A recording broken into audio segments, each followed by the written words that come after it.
ఈరోజు ఎంతమంది తల్లి? కొంతమంది పూజారి గారు. కొద్దిమంది అన్నా ఊర్లో సగం మంది లిస్టు రాసుకొచ్చినట్టున్నావు. సాధారణంగా మరింట్లో వాళ్ళ కోసం పూజలు చేయించుకుంటాం కదమ్మా. మన అనుకుంటే జగమంతా మన కుటుంబమే కదా ఆంటీ. మంచి రోజు చూసుకుని నిశ్చితార్థం పెట్టుకుందాం. మధ్యలో ఈ నిశ్చితార్థాలు అవి లేకుండా డైరెక్ట్ గా పెళ్లే జరిపించేద్దాం ఘనంగా. అలాగే.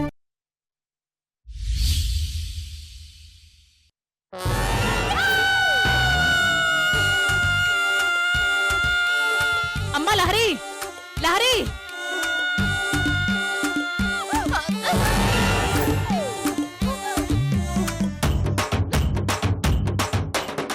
నువ్వేంటి ఇక్కడ? ఆయన నీకు ఇక్కడే పని? మా అమ్మేమైంది? లహరి, అమ్మా లహరి, లహరి, అమ్మొస్తున్నట్టుంది. నువ్వు పో బయటికి ముందు. నువ్వేం చూడలేదు కానీ నువ్వు ఇక్కడి నుంచి వెళ్ళిపో. అమ్మా లహరి, ఇక్కడ నువ్వేం చేస్తున్నావురా? నిన్నేరా గతమా? అమ్మా లహరి, ఏంటమ్మా లార్చావు? ఏమైంది? ఏం లేదమ్మా, నేను బయటకు వచ్చేసరికి వాడు ఎదురుగా కనిపించాడు. చూసి భయపడి అరిచానంతే. మరి వాడేంటి గొణుక్కుంటూ వెళుతున్నాడు? తిక్కలుడు. ఏం గొణుక్కుంటున్నాడో ఏమో. అందుకే చెప్పాను వాణ్ణి ఇంట్లోకి రానివ్వకూడదే అని. వాడేదో పంచాయతీ పెట్టిస్తాను అని బెదిరించగానే భయపడిపోయావు. వాడి సంగతి వదిలే, నువ్వెక్కడికి వెళ్ళిపోయావు? నువ్వు ముందు బట్టలు మార్చుకోనరా, చెప్తాను. వెళ్ళు. అలాగే అమ్మా. దేవుడా దేవుడా దేవుడా దేవుడా దేవుడా దేవుడా దేవుడా దేవుడా, నేనేం చూడలేదు, నేనేం చూడలేదు, నేనేం చూడలేదు, నేనేం చూడలేదు, నేనేం చూడలేదు, నేనేం చూడలేదు,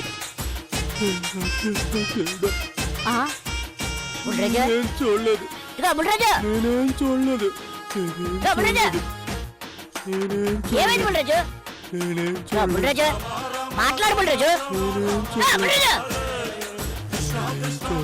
చూడలేదా? ఏం చూడలేదు? అసలు నీకేం కనిపించింది? ఏం చూడలేదు?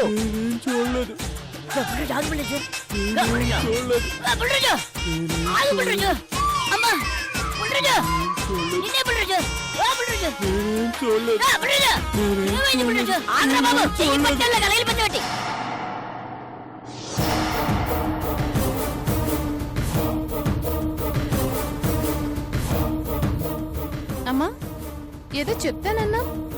గుడిలో ఆ కిరణ్ని వాళ్ళ అమ్మా బాబుల్ని చూశానమ్మా. మనూరి గుడిలోనా? అవును. ఎందుకు వచ్చినట్టు? వాళ్ళొచ్చింది గుడికి కాదు, ఆ రఘురాం ఇంటికి. వాళ్ళింటికా? వాళ్ళ ప్రేమ విషయం తెలిసిపోయిందా ఏంటి? తెలిస్తే ఆ ఇల్లు గాని ఈ ఊరు గాని ఇంత ప్రశాంతంగా ఎందుకుంటుందమ్మా? మరెందుకొచ్చినట్టు? పెళ్లి చూపులకి. పెళ్లి చూపులకా? అవును. ఈ విషయం వాళ్లే నాకు స్వయంగా చెప్పారు. గాయత్రి వాణ్ణి ప్రేమించింది, వదిలేసింది. తర్వాత ఇంట్లో వాళ్ళు చూసిన సంబంధం ఒప్పుకుంది. మరి ఇప్పుడు ఈ కొత్త డ్రామా ఏంటో నాకు అర్థం కావడం లేదు. ప్రేమ వివాహాన్ని రఘురాం గారు ఒప్పుకోవడం కల్లో కూడా జరగని పని. మరి వాళ్ళు అంత ధైర్యంగా ఆ ఇంటికి ఎలా వచ్చారు? ఎలా వచ్చారో తెలియాలంటే ఎవరి వలన వచ్చారో తెలియాలి. తెలుసుకుంటాను. ఏ అడ్డంకులు రాకూడదని ఏదో అడ్డదారిలో ఈ పెళ్లి చెయ్యాలని ప్రయత్నాలు మొదలుపెట్టినట్టున్నారు. ఆ దారేంటో కనుక్కొని అడ్డుకట్ట వేస్తారు.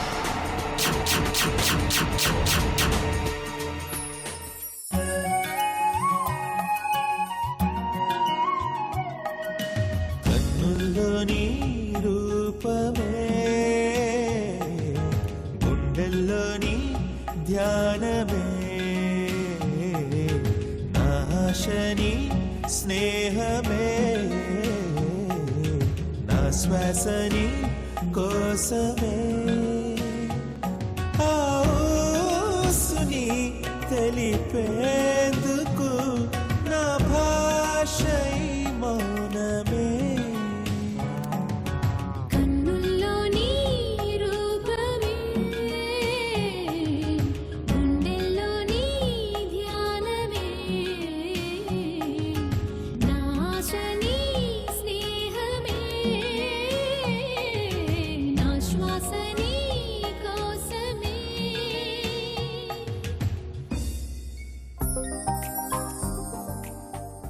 ఏంటలా చూస్తున్నావు?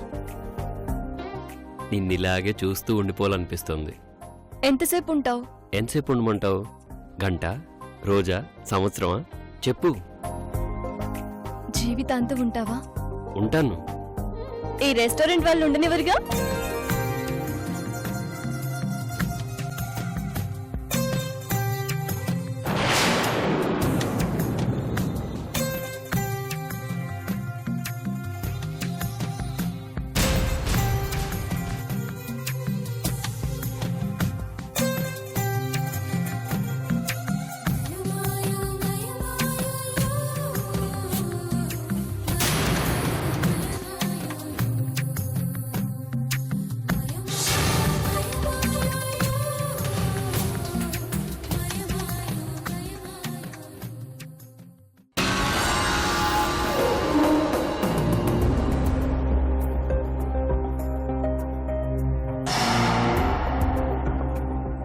ప్రపంచంలో చాలా తక్కువ మందికి దొరికే అదృష్టం నాకు దొరికింది గాయత్రి.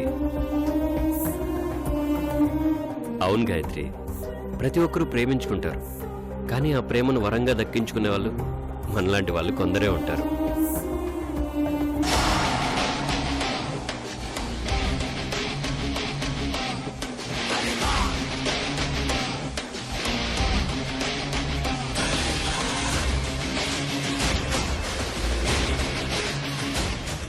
మన ప్రేమ పెళ్లిదాకా వచ్చిందంటే నాకింకా నమ్మాలనిపించడం లేదు. నాకు కూడా అలాగే ఉంది. నాన్నగారికి ప్రేమ పట్ల ఉన్న కోపానికి మనం దూరం అయిపోతాం అనుకున్నాను. అసలు కళ్ళు కూడా కలుస్తాం అనుకోలేదు. ఈ రోజు నిజంగా జరిగి కళ్ళ ముందు కనిపిస్తున్న కలలా ఉంది.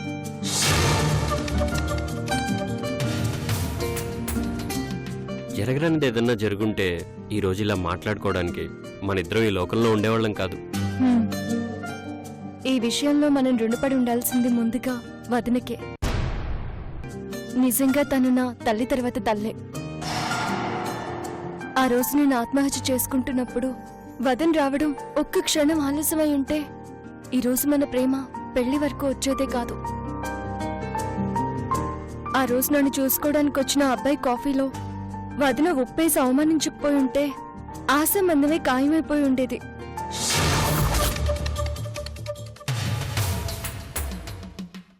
కేవలం మీ వదినే కాదు, ఆ రోజు నేను హాస్పిటల్లో ఉన్నప్పుడు మీ వదినతో పాటు మీ అన్నయ్యలు కూడా వచ్చి మనల్ని కలుపుతామని, మన పెళ్లి చేస్తామని మాటిచ్చుండకపోతే మనం కలిసేవాళ్ళమే కాదు.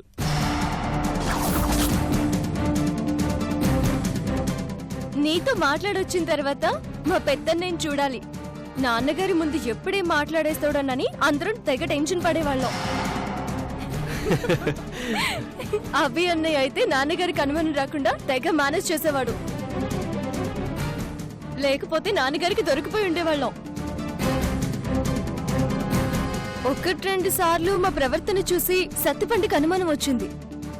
ఆ మాత్రం అనుమానం కూడా నాన్నగారికి రాకుండా జాగ్రత్త పడ్డాం.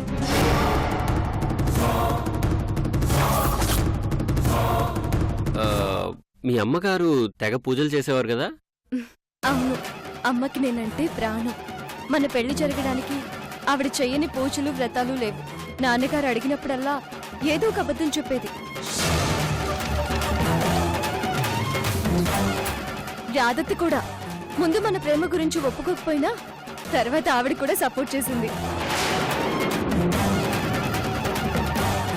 వీళ్ళందరూ ఒకెత్తైతే వదిన వాళ్ళ నాన్నగారు చేసింది మరొకెత్తు.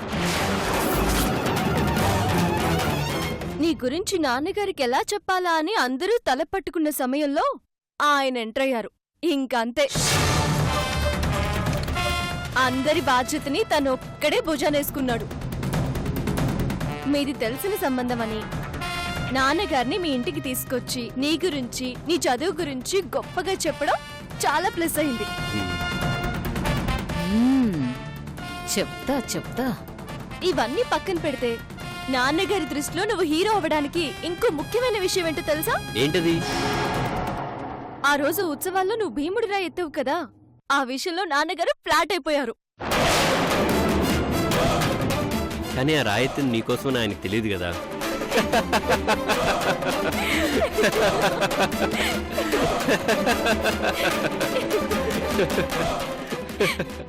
మొత్తానికి మన ప్రేమను గెలిపించి మన ప్రేమ పెళ్లిని పెద్దలు కుదిర్చిన వివాహంలా చేయడానికి రెండు కుటుంబాలు ఎంతో కష్టపడ్డాయి.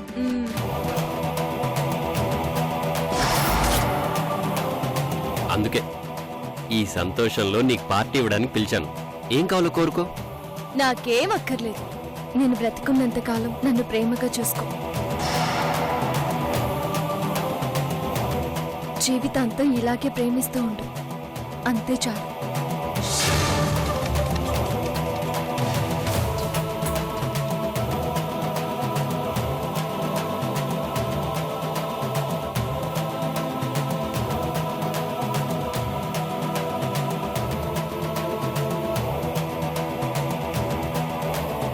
ఇలా ఇవ్వు.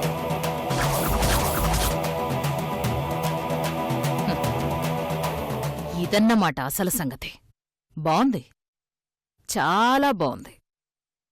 ఇప్పటి వరకు కథని మీరు నడిపించారు, ఇకపై నేను నడిపిస్తాను.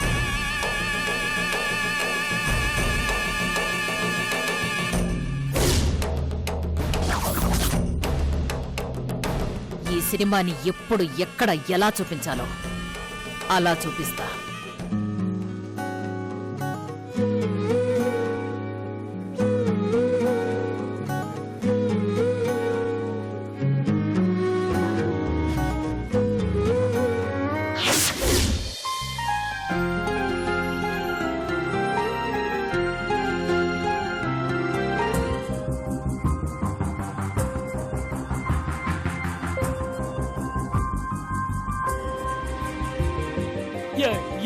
యాభై ఆరు, 57. ఈ మధ్య నీకు తెలివితేటలు ఎక్కువైపోయాయి సత్తిపండు. థ్యాంక్స్ అమ్మగారు. ఇప్పుడు నేనేం పొగళ్లేదు, తిట్టాను. అది తీసివ్వండి.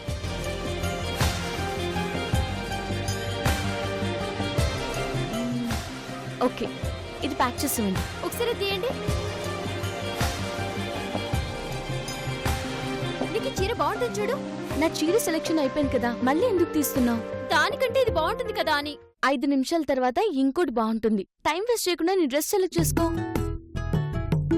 సరే.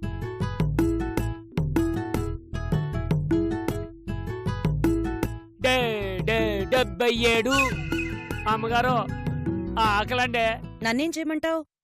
మీరు తొందరగా కానిస్తే ఇదిగో ఇంకో గంటలో అయిపోతుంది. ఇంకా గంట. కాస్త అటు ఇటు అయితే మరో అరగంట అంతే. బాలేదు. అయ్యగారు మీతో చీరలు కొనడానికి ఎందుకు రానన్నారో నాకిప్పుడు అర్థమైందండి. అర్థమైందిగా. అవునండి. తమరు బయటికి దయచేస్తే నేను ప్రశాంతంగా సెలెక్ట్ చేసుకుంటాను. అదిగో అదివ్వండి. నీకే చెప్పేది పో.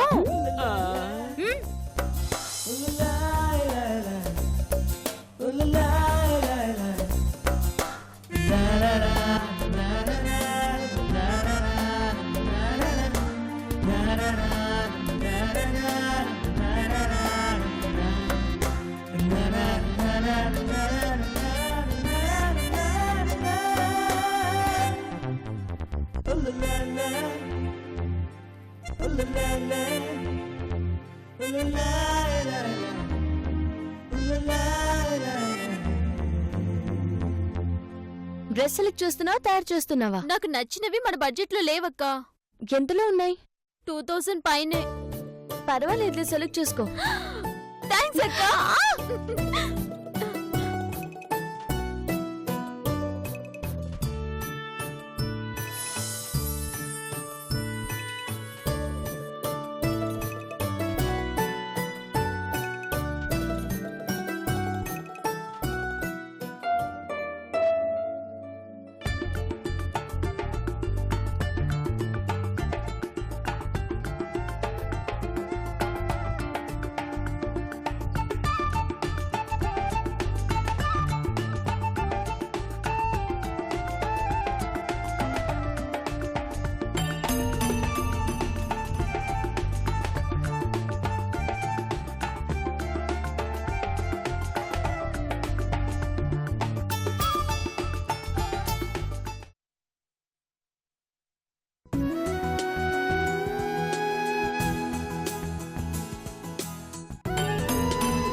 ఇవేనా ఇంకా కొత్త మోడల్స్ ఏమైనా ఉన్నాయా? ఇవన్నీ కొత్త మోడల్సే మేడం.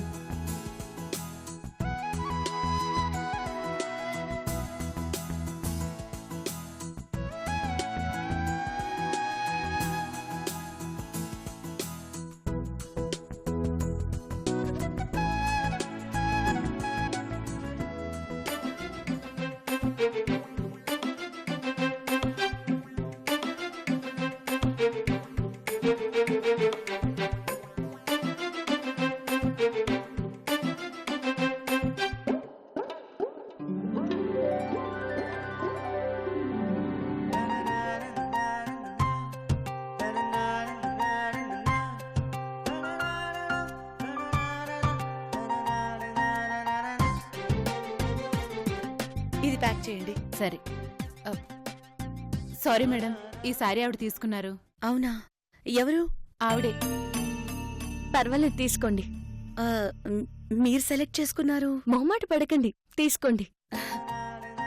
ఆడవాళ్ళకి నగలు చీరలు తొందరగా నచ్చవు. నచ్చిన వాటిని వదులుకోరు. అందుకే అతిశయోక్తి అనుకోకపోతే ఒక చిన్న మాట చెప్పనా? ఆ చీర నేను కట్టుకుంటే ఆ చీర వల్ల నాకు అందం వస్తుంది. అదే మీరు కట్టుకుంటే ఆ చీరకే అందం వస్తుంది. మీరు ఫేర్ గా ఉంటారు కాబట్టి మీకు డార్క్ కలర్ శారీ చాలా బాగుంటుంది. మీరు నన్ను మరీ పొగిడేస్తున్నారు. మనస్ఫూర్తిగా చెప్తున్నాను, తీసుకోండి. తనకి నచ్చింది మరొకరికి ఇవ్వటానికి గొప్ప మనసుండాలని మా మావయ్య గారు ఎప్పుడూ చెప్తుంటారు. ఆ మనసుని నీలో చూస్తున్నాను. చాలా చాలా థ్యాంక్స్. నాకు నచ్చిన చీరనిచ్చేశావు. నా తృప్తి కోసం ఏదైనా చిన్న గిఫ్ట్. ఆ చీర నచ్చినప్పుడు మీ మొహంలో చిరునవ్వు చూశాను. అదే మీరు నాకిచ్చే గొప్ప గిఫ్ట్. బాయ్.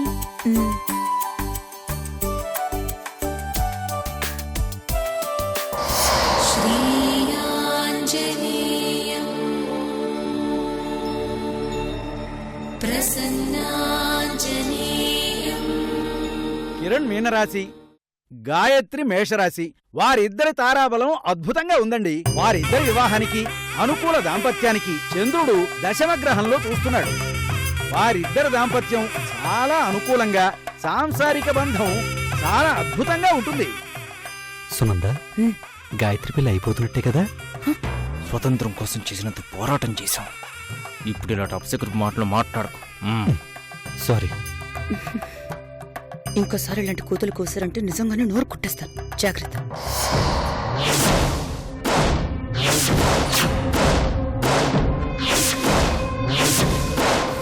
అయ్యా, 8/7/2015 అనగా వచ్చే బుధవారం ఉదయం 9:09:09 అద్భుతమైన దివ్యమైన ముహూర్తం ఉంది. బ్రహ్మ ముహూర్తం.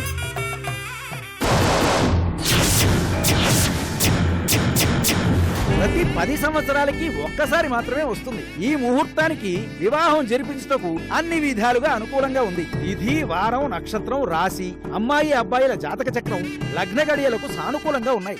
ఆ ముహూర్తం అన్ని విధాలుగా బాగుంది.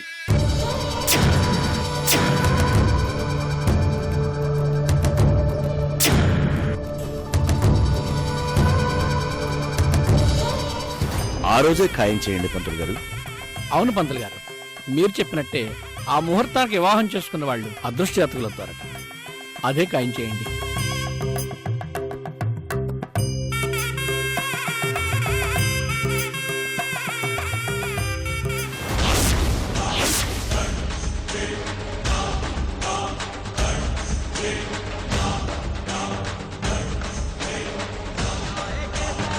ఈ విషయంలో మనం రుణపడి ఉండాల్సింది ముందుగా వదినకే. శ్రీరస్తు శుభమస్తు అవిఘ్నమస్తు. శ్రీ ఘట్టమనేని చక్రపాణి యశోదగార్ల ఏకైక సంతానమైన చిరంజీవి ఘట్టమనేని కిరణ్తో శ్రీ పెద్దింటి రఘురామయ్య శకుంతలగార్ల కనిష్ట పుత్రిక చిరంజీవి లక్ష్మీ సౌభాగ్యవతి గాయత్రితో స్వస్తి శ్రీ చాంద్రమాన శ్రీ మన్మథనామ సంవత్సరం భాద్రపద శుద్ధ చతుర్దశి అనగా 8/7/2015 తేదీ వచ్చే బుధవారం 9:09:09 ఉత్తరాషాఢ నక్షత్రయుక్త వృషభ రాశి లగ్నమందు వివాహం జరిపించుటకు పెద్దలు నిశ్చయించడమైనది.